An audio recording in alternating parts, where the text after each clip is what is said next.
Happening at the same time in the same hotel on the 29th floor, police officers from New Jersey were leaving dinner.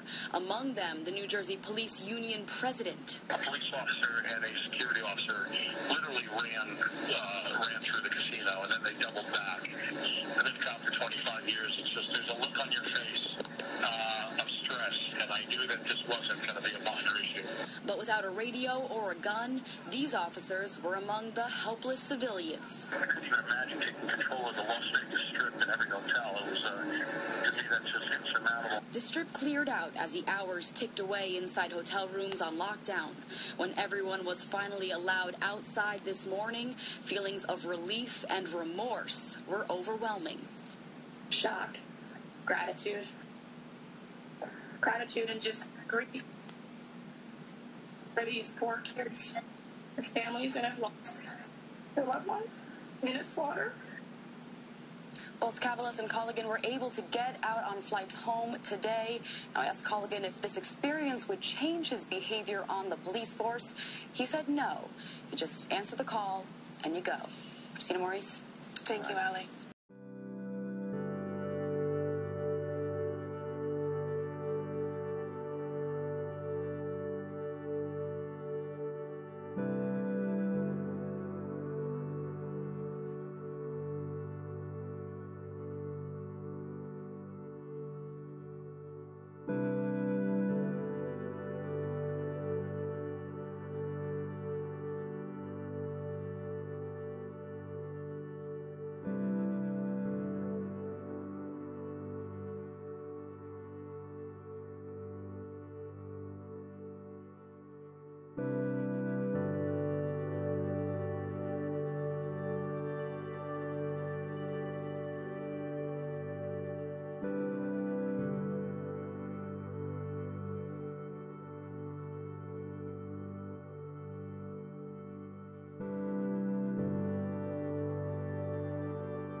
Country music duo Big and Rich were on stage about an hour and a half before the shooting happened and were in Rich's Vegas club when Paddock opened fire on the crowd.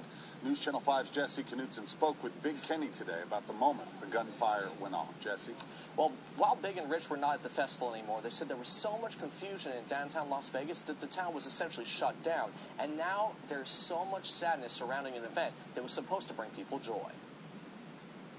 It was one of the best shows, one of the best crowds we'd ever seen in our entire life. For Big Kenny, this shooting was unthinkable. He was at John Rich's club after playing the festival when shots rang out. The club was shut down, and an off-duty police officer stepped up to protect everyone. He said, I'm here from another state. I don't have a firearm here. Just does anyone? And John says, yes, I have a carry permit, and I have a firearm. The officer asked if he could have it, then he would hold point on the door going into that club. Luckily, it wasn't necessary, but soon, Big and Rich learned the scope of this shooting. It wasn't just a shooter, it was carnage going on at that time, and then we start seeing pictures back and stuff, and that was absolutely true. It was a war zone there. Just a horrific event.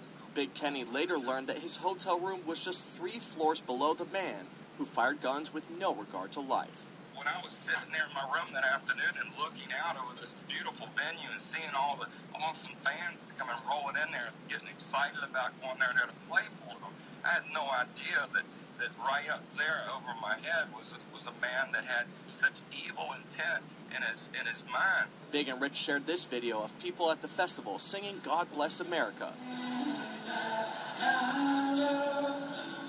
saying it's time for us all to unify. We're going to shine the light of love stronger than we ever had. And that's what will snuff out all the darkness we possibly can in our lifetimes. And the only thing that will. Yeah, Big Kenny said that he saw light from the very beginning in this dark situation, from first responders and even strangers going to help the others who were injured. In the newsroom, Jesse Knutson, News Channel 5.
music star John Rich performed at the outdoor festival just a short while before the gunman opened fire. He joins us now from Los Angeles. John, thank you so much for being with us tonight and sharing, which must have been just a horrific evening, and to have experienced that and just the loss of life. If you can tell our viewers where you were when this massacre started. Well, you know, we played about 90 minutes to 2 hours before Jason Aldean. And so we had actually loaded up our bus, and there's a little country bar that I have in Las Vegas that I own. And we went over there as Big and Rich and Cowboy Troy to play a little after-show set. So we were over there on stage there and got the tap on the shoulder that there was an active shooter. What they told us is they thought there were multiple active shooters and didn't know where they were. And so we immediately stopped playing and got everybody away from the windows and tried to secure the location. I made a phone call back to a friend of mine who plays with Jason Aldean and couldn't believe he actually answered the phone, but he did. Said they had just thrown him and a bunch of the guys into pickup trucks and were, you know, burning rubber out of the parking lot trying to get them out of there, and that the bullets were literally flying through the tour buses, through the instruments on stage, through the rigging. He said he looked up in the back of the pickup and all he saw was bodies everywhere. It's unbelievable. How much time passed? Because you bring up such an important point. There was a lot of confusion with the hysteria and so much gunfire going on where people were calling in, you know, shots fired at a number of different locations. How long was it till you were able to identify and you found out that, in fact, it was just at the Mandalay Bay where you had been? It was probably 2 o'clock in the morning, Vegas time, when we got word that they had neutralized the shooter and that they didn't think there were any more. But I can tell you, like my partner, Big Kenny, he stepped off our tour bus as a SWAT team was coming straight down the street, rifles aimed right at him. He throws his hands up and says, "Hey, guys, it's me." And they said, "Get back on the bus." I mean, I got to say, LAPD and all the first responders activated instantaneously on this deal. I mean, I watched it happen in real time. It was nothing short of impressive watching them move through that town like that. Okay, and we're going to take it around the table again. Thank you for being with us, and Greg has a question. Hey, John, when you were in that bar, were there any law enforcement people there with you? And when you heard the news, did you guys do anything? Because you're close to where things are happening. Yeah. Yeah, so in the bar that I have, we have a big emphasis on veterans and active duty. I have a lot of police officers that come and hang out there. And so I actually had it was a Minneapolis police officer off duty was in my bar hanging out, and he came up to me and he showed me his badge, and he says, "I'm officer," I forget his last name, but I'm an officer, and I am not armed for the first time ever. I can't believe it. Are you armed? I said, "Yes, sir, I am armed. I have my concealed weapons permit." And I said, "Yes, I am armed." He goes, "Can I have your firearm so I can hold point on this front door?" And so I handed over my firearm to him. Everybody got behind him, and he, for about 2 hours, without flinching, this guy kept a point on that front door just in case somebody came through. Wow. Wow, what an incredible story, Dan. That is a really amazing story. John, I wanted to ask you about the fact that these festivals have become so popular, especially for country music. I know they're not the only ones that do it, but that country music singers, to me, are some of the most accessible to their fans. You personally put yourselves out there. You feel very close to them. And I wondered if you would talk to Jason Aldean or any of the other performers about how they're feeling tonight and that personal heartbreak that they feel about what's happened. Well, you're exactly right. You know, country music is really a unique genre, I think, because of the relationship between the singers and the fans. You know, we hang out with them, we talk to them, we'll go have fun with them. Our concerts are very interactive with our fans. I mean, I'm a country music fan, so I'm a fan of other singers, and we all, it's like a big family out there. There was one guy that I'm good friends with named DJ Silver. If you go look him up, he's a great guy, and he plays with Jason Aldean. Man, this guy tells me that his 6-month-old son, who I met before the show and got a picture with, his 6-month-old son and the nanny who was watching him were in the room next door to the shooter on the 32nd floor, literally in the room next door. And he went for about 3 or 4 hours and didn't know where his son was. I mean, it just, you look out and you see these country music fans, let me tell you something. These people were coming to this show from Southern California, from Arizona, Nevada. They were from all over the place. Canada.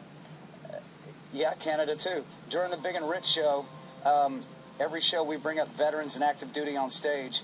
And at one point, we had all 22,000 people at that show with their iPhones up in the air and the bright light on facing the stage, singing in unison, God Bless America. Wow. In unison. And I look at that and I go, there's no race in that, there's no politics in that, there's no religion in that. That's just America with one voice, all singing a song about our country, celebrating the fact that we have the freedom to have these big outdoor music festivals and live our lives. That was literally going on about 2 hours before this shooting started. Okay, Jesse. Hey, John, after you were on the main stage and then you left to go to your bar to perform for some of your fans, everything went down at that point. You must have had people there in the bar that still knew people who were at the main event. How were they reacting knowing it was going down? I mean, that must have just been heartbreaking to watch and to experience. You're exactly right, because all the people that had come over to our bar to watch us play had just come from the concert. I remember this one lady in particular, she's Canadian, and she was just, uncontrollably weeping in the room because she could not contact her friends back at the show, and her husband came over to me and said, John, would you mind coming over and talking to my wife and trying to calm her down? And so I said, absolutely. So I'm over there with my arm around this Canadian lady, trying to calm her down and get the situation to try to be as calm as possible. But let me tell you, that is a stretch to try to be calm in that situation. Juan. Hi, John. So what struck me was the fan experience, because what we are hearing today is that people thought, oh my gosh, it's just firecrackers or some kind of noise that's part of the show, and they were slow to understand. I think Jason Aldean had been on stage about 20 minutes, it said, before this occurred. Had there been fireworks, had there been any kind of show that would have had noise that might have confused the people who were there? No, Juan, there hadn't been anything like that, but these shows are huge. I mean, they are really loud, really bright.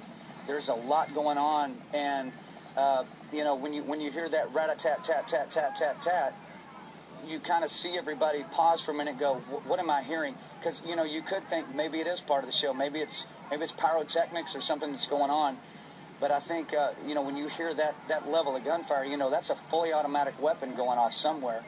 And it's not surprising it took people a minute, because you're talking about a really, really big, powerful show going on at that point. And do you think that it was easy to get out?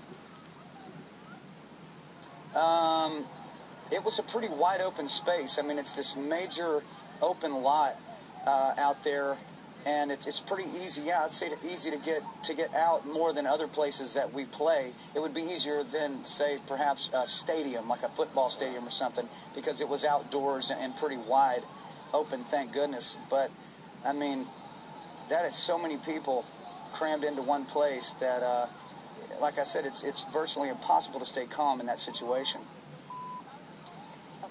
John, in the time we have remaining, I just want to point out that we talked about country music fans, but also country music, that you do a ton for all sorts of people. I know you're planning for a big benefit that's to take place next month so that you can help hurricane victims. You're always doing things for veterans, for law enforcement, for people from all over, and so hopefully you guys can all feel the love from all of us back to you as well.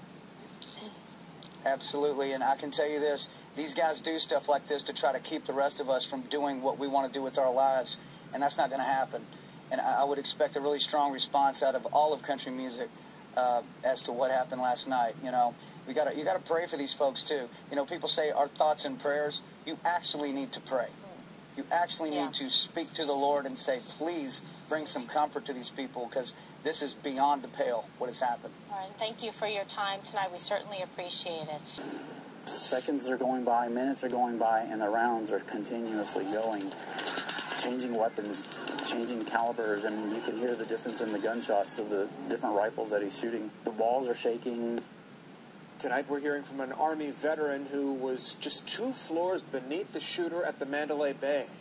Chris Bethel was in his room Sunday when he says he heard the commotion and looked out his window to see the carnage. And Bethel says he desperately tried to call 911, the front desk, and even a different hotel across the street to tell authorities he knew where the shots were coming from, but no one answered.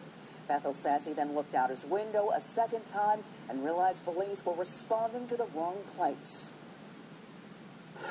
He's not over there. He's over here. The hardest part about it for me is feeling like I couldn't get a hold of somebody fast enough. Well, once he was able to get someone on the phone, Bethel explained that he led authorities across the street to the 32nd floor of the Mandalay Bay, where the shooter was found.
Time. They're the sounds and sights that have now left Chris Bethel, an Army veteran, shaken. It seems like it just never stops.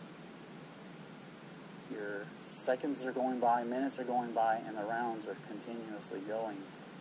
Changing weapons, changing calibers. I mean, you can hear the difference in the gunshots of the different rifles that he's shooting. Bethel spoke to us from his home in Haltom City. He was in Las Vegas for an IT convention. The shots rang out. The walls are shaking. He says he was in his room just 2 floors beneath the gunman.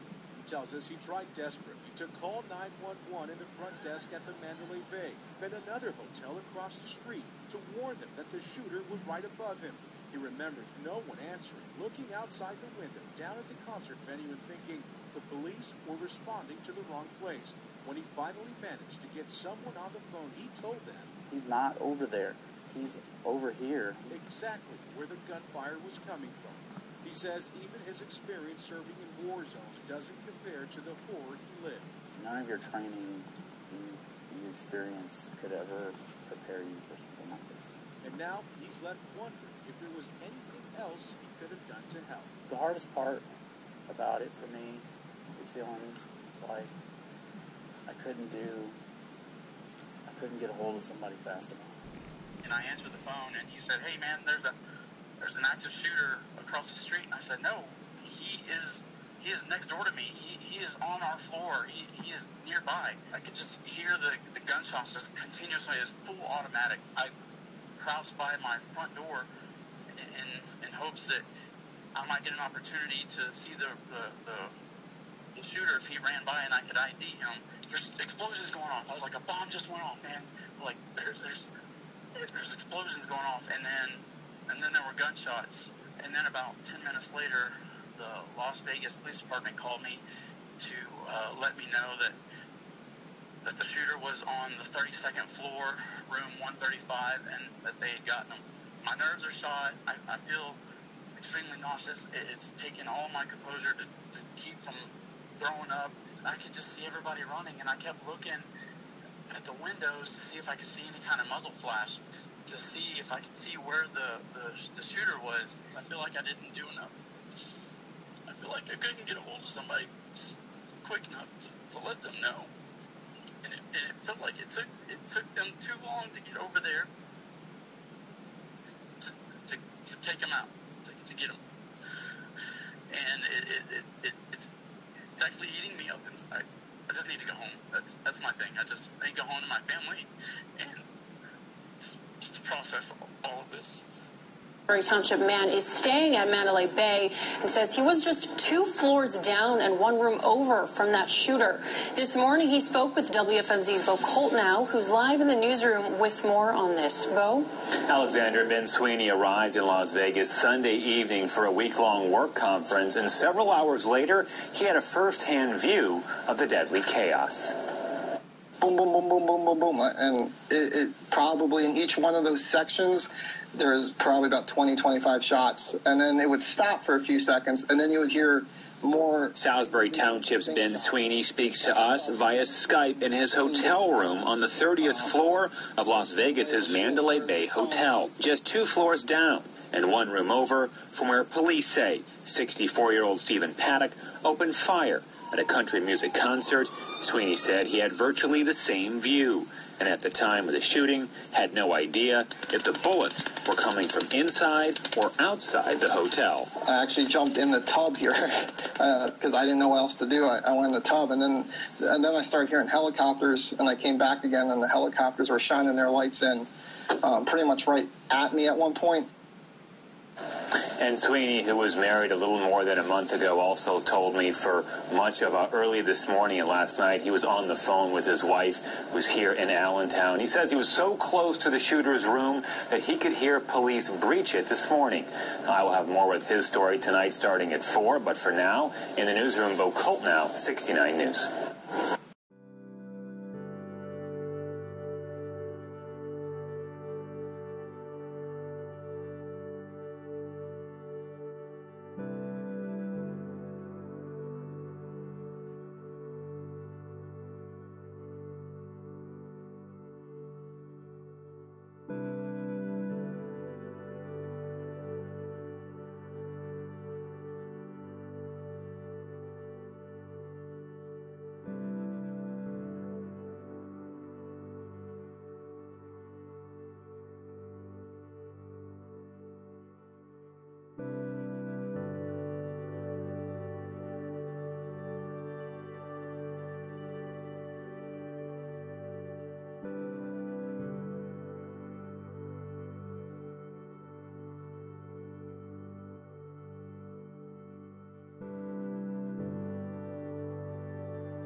How you doing, sweetie? Great. We got kicked out of our hotel because there's a shooter in the hotel. That's always fun. And you can see right there, there's a cop with a shotgun right there.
Where are we supposed to go?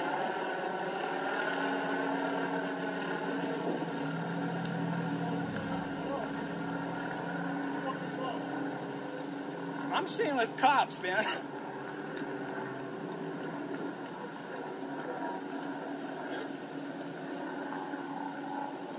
Did you be doing that?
So people in the comments are asking if we can go to the 32nd floor. I don't know if we can do that.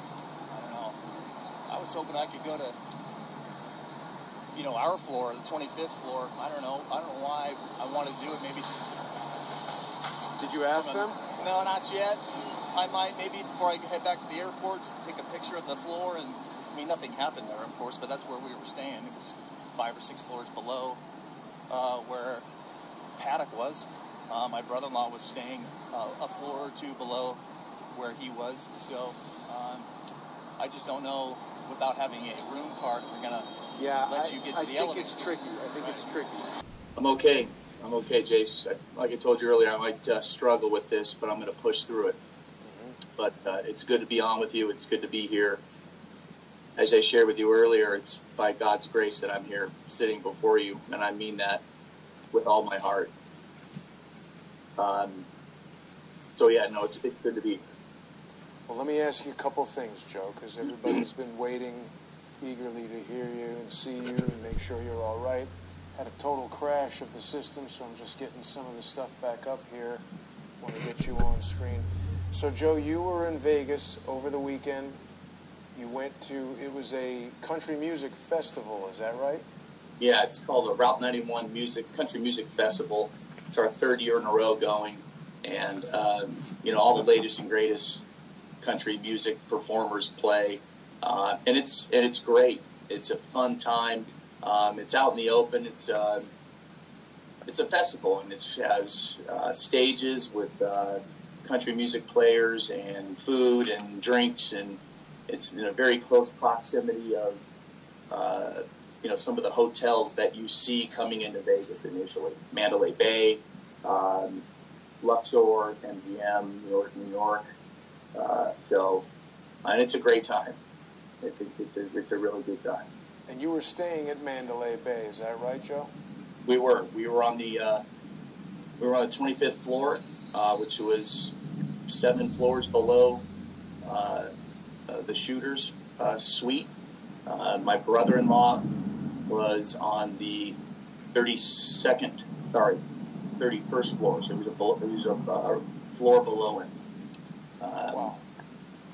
Right, and he had a suite which gave him 2 giant windows on the corner of the Mandalay Bay, about 32 floors up. So he had an opportunity to look down at an open festival, an open field of innocent people having a great time.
That's the room that he was shooting out of. That's the curtain that's coming out of the guy's room. He was right above us, shooting down on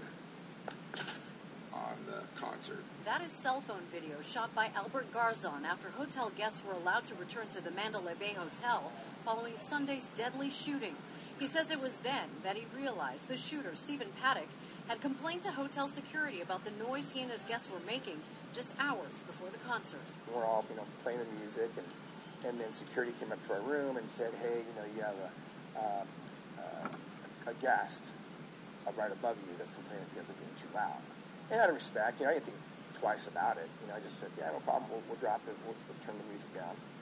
And then probably another half an hour to 45 minutes later, again, another group of security guys came up and said, hey, bud, this is your second time.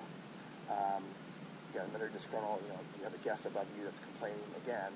So we got to ask you to turn it down. The third time we come, then, your guests are going to have to leave, but obviously you'll let them stay.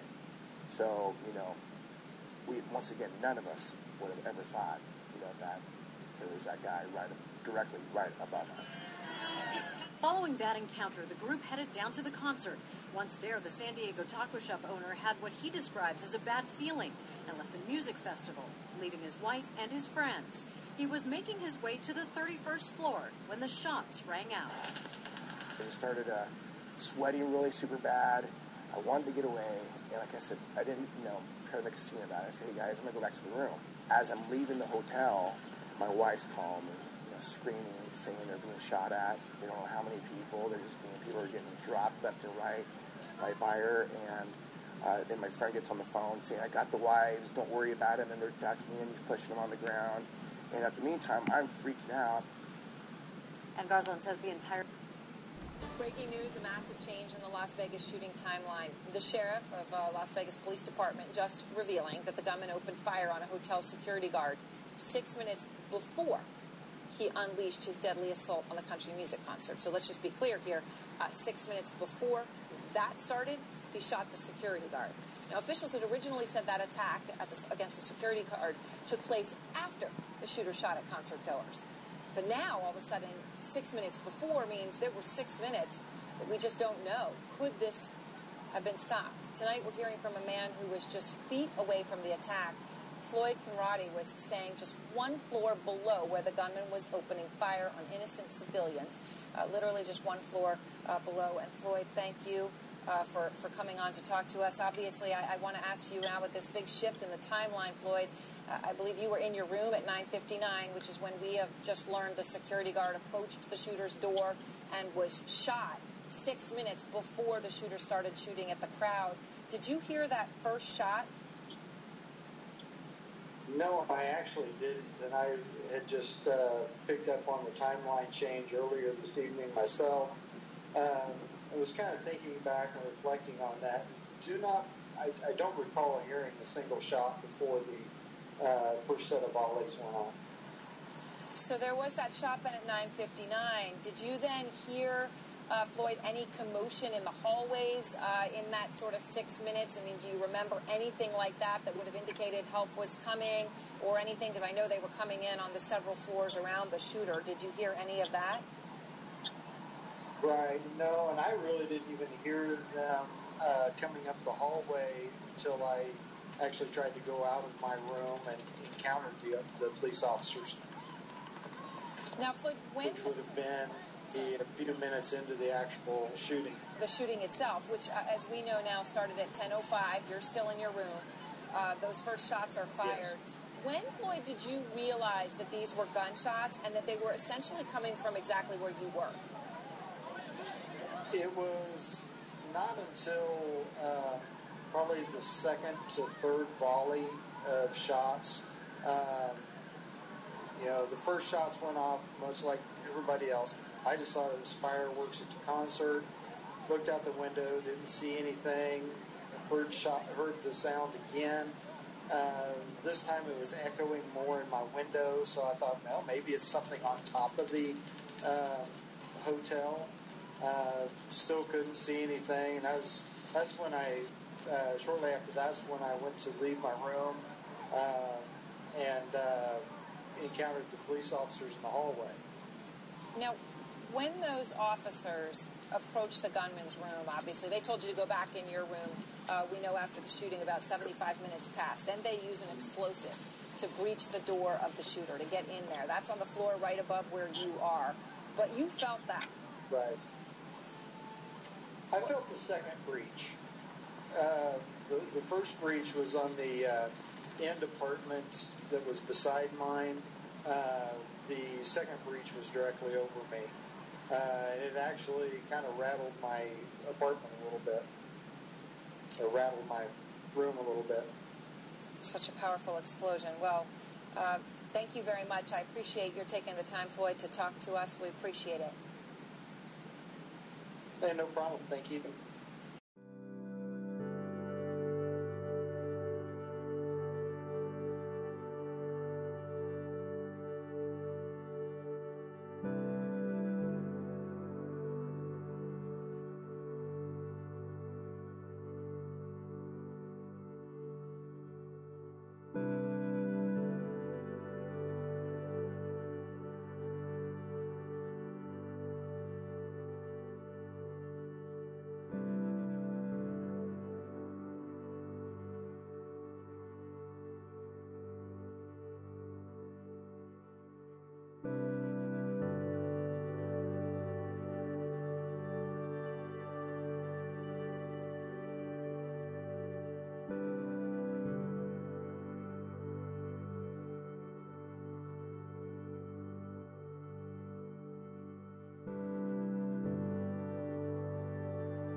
gunshots out of your head.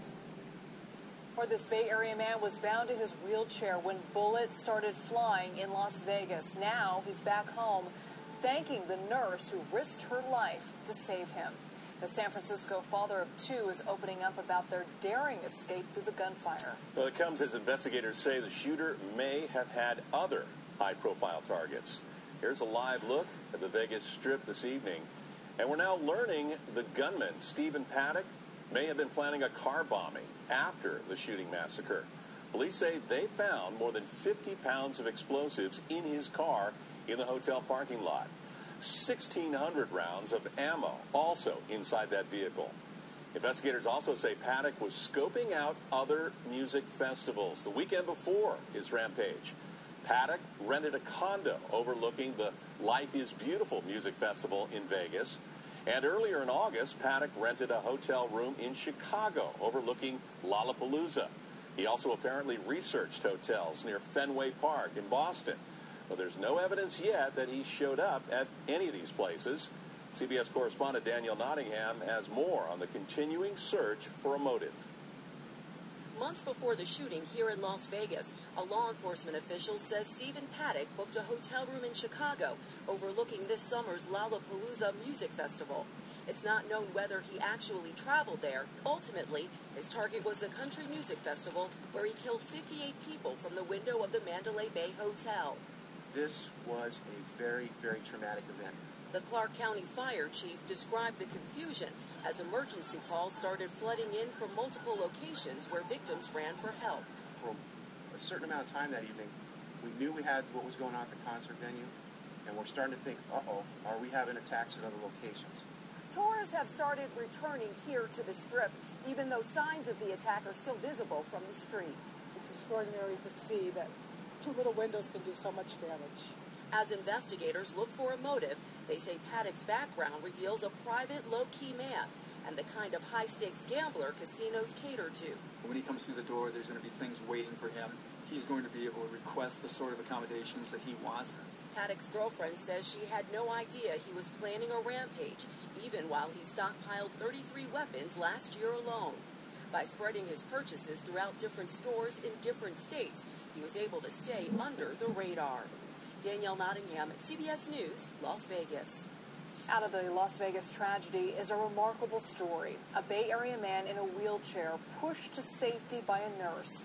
Reporter DeMarco Morgan tells us those two strangers are connected by a love for music and bonded by tragedy. Do I get on the ground, jump out of my chair and get on the ground, or stay in my chair? I chose to stay in the chair. That's when Larissa came to me to my right. She said, "Hi, George. I'm Megan's mom. I'm going to get you out of here." Nearly 4 days after they were targeted, George Cook and Larissa Loy are talking about this now iconic photo of their daring escape. I see that picture and I'm like, oh my God, gunshots were fired and I'm standing up straight. Well, it's fine. Yeah. You're saving people. Yeah, that kind of freaked me out a little bit. I can't lie. That did. But it's okay. It's all for the greater good, right? As hundreds of bullets darted past them, she tried to find Cook a path to safety. There's no way he could maneuver himself through this. There was rubbish everywhere. Beer cans and trash, all sort of stuff was on the ground, but we were able to push through that. It's just sprained and bruised up. The ICU nurse at Las Vegas Sunrise Hospital suffered only a sprained ankle, but some wounds run deeper. At night, when you're sleeping, you just can't get the gunshots out of your head. My daughter,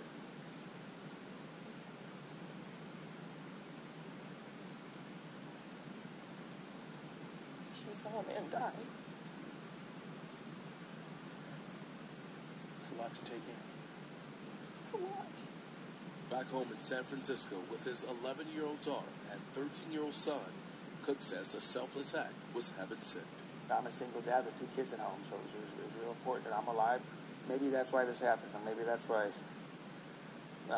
this person was sent to save me, and to be there for the kids. The two have exchanged numbers, and they plan to keep in touch. DeMarco Morgan, CBS News, Las Vegas, Nevada. What an amazing story.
We had been keeping our eye on the crime scenes because, of course, there is the concert venue, there's the Mandalay Bay 32nd floor hotel suite. There are also the fuel tanks that are just east of the concert venue. We had known that they were targets, but now we know they were also hit by bullets. For the first time, we can see the bullet hole into an aviation fuel tank at McCarran, a bullet that police say was fired from the 32nd floor of Mandalay Bay. Early in the investigation, Sheriff Joe Lombardo suggested that the shooter had taken aim at both tanks here, but we weren't able to see this until now, when a small section of the crime scene became public again. As for the concert venue, it's preserved just as it was the night of October the 1st, when gunfire rained down on concertgoers. Memories of that night are still frozen in time for Sherry Loudenslager. Yeah, Mandalay 34th floor was our floor for our little staycation that we were having. Sherry was at Route 91, enjoying the weekend with friends. Her room just 2 floors up from Stephen Paddock. We were in the same elevator bank, up and down, whenever we went up and down. You know, he could have been with us. She returned here near the fuel tanks because she remembered seeing them as she and hundreds of concertgoers broke down this fence and ran toward the airport. I've been here several times, just trying to figure out exactly where I ran, what I did, and then seeing knowing about him shooting there, knowing we were, whatever. I mean, we're lucky. We're just lucky. There has been just one notable change to this area during the previous 24 days. There's new glass on the windows looking out from the 32nd floor, room 135. It happened sometime between late Sunday and early Tuesday. A source tells News 3 that falling glass from the original windows became a safety hazard, forcing the hotel to install new windows. We are getting a deeper understanding of just how quickly things unfolded the night of October the 1st. We're getting that understanding by decoding the police radio traffic.